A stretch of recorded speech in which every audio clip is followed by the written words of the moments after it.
Thưa anh chị Trần Ngọc Tôn, em biết anh năm nay đã ngoài 90 rồi, chị thì chắc cũng khoảng đấy, cũng gần 90 rồi. Anh chị có em út, con cháu tốt nghiệp y khoa, đó là một cái ngành mà dành cho cái giới mà gọi là cái gì đó cao cấp và học giỏi, không? Cho nên em xin mượn cái video này để phổ biến cho anh chị, rồi để anh chị có thời giờ xem, rồi cập nhật quá cái ngành dinh dưỡng để mình có thể sống thọ tới chừng nào được, tụi em mừng chừng đó, không? Còn riêng anh Lữ Thế Cần thì xem cái này xong rồi giúp tôi để tóm tắt lại bằng tiếng Việt nha, để cho mọi người khi xem mà cảm thấy vui vui chút, không? Cái người trong này đó là hai người này là những người tôi làm việc với họ nay 5-6 năm rồi, mà họ là những người mà đã từng viết sách, và sách vở thì tôi mua không có thì giờ đọc, phải không? Thrilled to be interviewing Stephen Masley, Dr. Stephen Masley. So I'm going to tell you a little about Dr. Masley. Not only is he a physician and a nutritionist and an award-winning author, he's a trained chef, and he's the creator of the #1 all-time health program for public television, 30 Days to a Younger Heart. He's a fellow, which means it's a big deal, with the American Heart Association and the American College of Nutrition. Plus, he's an affiliate clinical associate professor at the University of South Florida. Dr. Masley's published several books. His latest is The Mediterranean Method. He's appeared on over 700 media interviews, including public television, the Today Show, the Discovery Channel, and most importantly, I'm proud to say that he's my friend. So with all of that, Dr. Masley, Stephen, welcome.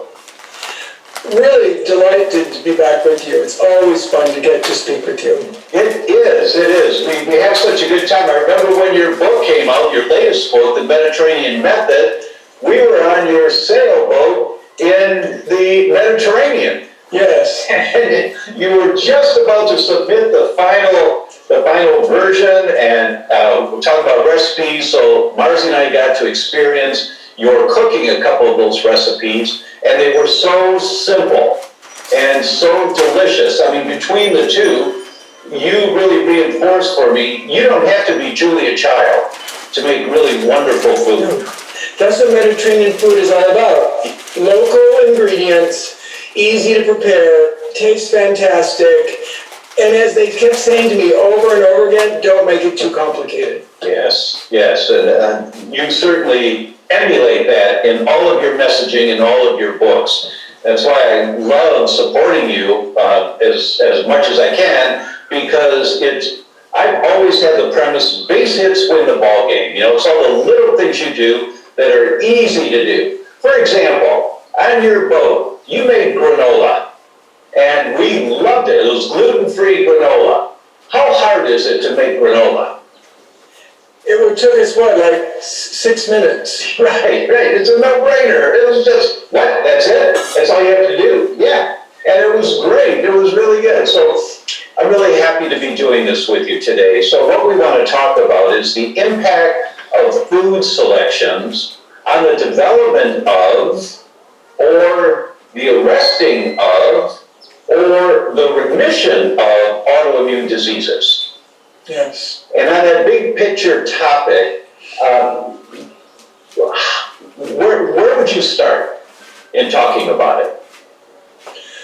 Well, most importantly, if we're talking about food, we're talking real food. We're not talking additives and chemicals and fake fats and fake sugars. You know, all of those are, our body doesn't recognize them, and I think they end up becoming unintentionally very inflammatory. That's right. Causing all sorts of unpredicted habits. I mean, just one example, Splenda.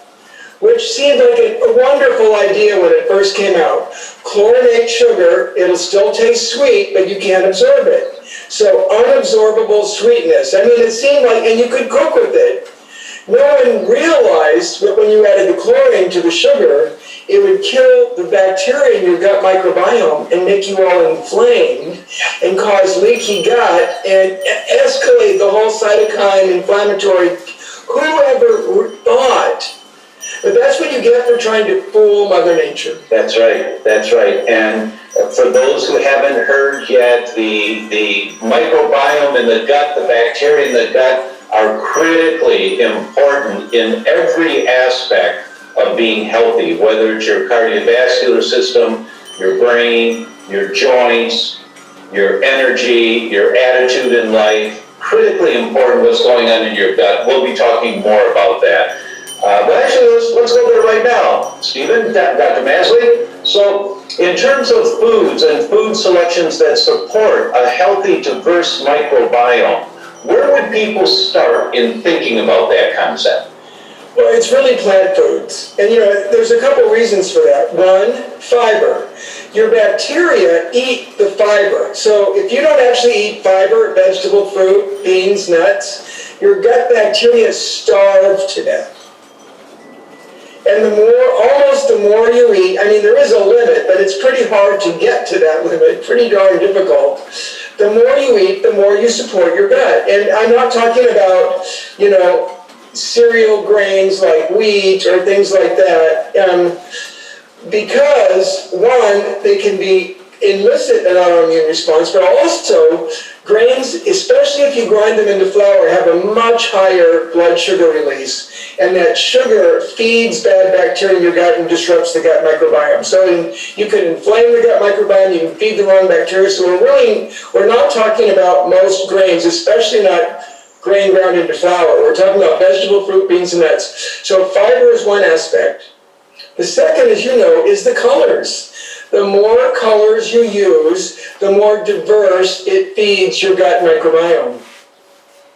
Right. Like a rainbow effect. Our friend Dr. Deanna Minnick talks about that often, about the rainbow diet. Yes, and I don't think anything could be more important in terms of food selections, and she recommends 50 different foods per week, fruits or vegetables per week. And that sounds overwhelming, but it's not that hard to do. It's really not. If you're trying to eat each color each day, right, you get there. And have any variety, you're going to be pretty close in a hurry. Now, you talked about the bacteria in the gut and how our food selections feed that. I'd like to put that in perspective for people. Mrs. Patient, I say this all the time, the fastest growing cells in the body are the lining of your gut. Every 3 days, 4 days, depending on the study, of new lining to the gut. The fuel for that is called butyrate or butyric acid. And when you don't have enough butyrate or butyric acid, you make your house out of straw instead of brick. What does that mean? Well, just Google butyric acid and colon cancer, and you see the association of the study. So how do we get more butyric acid? It's the action of the good bacteria in the gut feeding on the fiber that we eat that produces the exhaust, butyric acid. So, Dr. Masley, are there certain foods that we want to make sure to include in our diet to feed the good bacteria?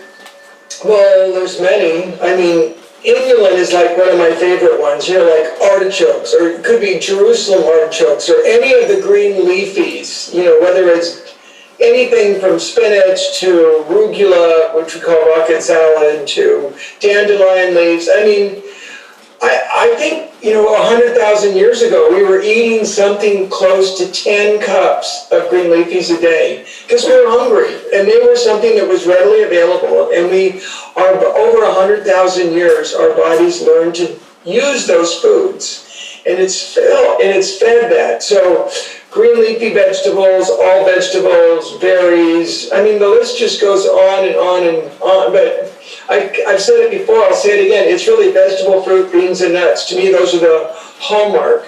Although I've got to say that, you know, some percentage of people are probably phytate sensitive in legumes. I don't know if it's 10 or it's 15 or perhaps as much as 20%, but it's like any food intolerance. If you're having issues, try an elimination diet. If you give them up and you feel better, then stay away from them. Now, in your home, how do you do nuts in your home? We buy them almost in, you know, so almonds, pecans, hazelnuts, walnuts, pistachios, macadamias. Those are probably the top 6. And we put them in a glass jar in the a big glass jar in the freezer, and we bring them out little bits at a time, and then we munch on them for snacks. Like in that granola I made you, it would be some chopped nuts with rolled oats, whole rolled oats, steel cut oat, and cook that and toast them. You know, we will sprinkle them chopped in a salad. Oftentimes I'll put them in a pan, low heat, just to warm them up a bit, make them a little fragrant, certainly not burn them. I'll sprinkle them on a stir fry. I go through handfuls per day in many different ways. I'm smiling because that's exactly what we do. We buy always organic if we can. Yes, we can. But a pound of walnuts, hazelnuts, pecans, macadamia nuts, roasted peanuts. The only one that we buy roasted are the peanuts because they have a higher resveratrol count. We put them all together, keep them in the freezer, it's all mixed together, and then I just grab and I take a bowl and scoop out a bowl of a mix and just leave it on the counter. And then we walk by and just grab them every once in a while and eat some, right? Yes. And, it's those little pearls. If people can understand those pearls and start implementing those, that's a no-brainer. It takes a little bit to find a source for quality nuts and make sure that whenever you can, of course, all your food organic for many reasons, but that's a way of doing nuts. So it's easy once you've gotten into the routine of it. It is, and if you can get into the routine, having about 2 handfuls a day, that's, 2 ounces, that's about 60 grams. If you can eat that many nuts, it would help with weight loss, because especially if you do it before your big meal, because it makes you full and satisfied before you eat. It improves your cholesterol profile, your blood sugar, decreases your risk of heart attacks, and decreases your risk for memory loss. So, what's not to like about all of that? And they're delicious. They're delicious, that's right. And that's a great pearl. I never thought of that before, is to have a handful a half hour, an hour before dinner. It's been actually shown in randomized studies to decrease your appetite, decrease your caloric intake, and help you lose weight. That's marvelous, marvelous. And we've heard the suggestions already to get smaller dinner plates to lose weight. But this is a nice way of getting good nutrition, a lot of the antioxidants, the good things in foods prior to the large meal. So you probably won't be as attracted to going for seconds.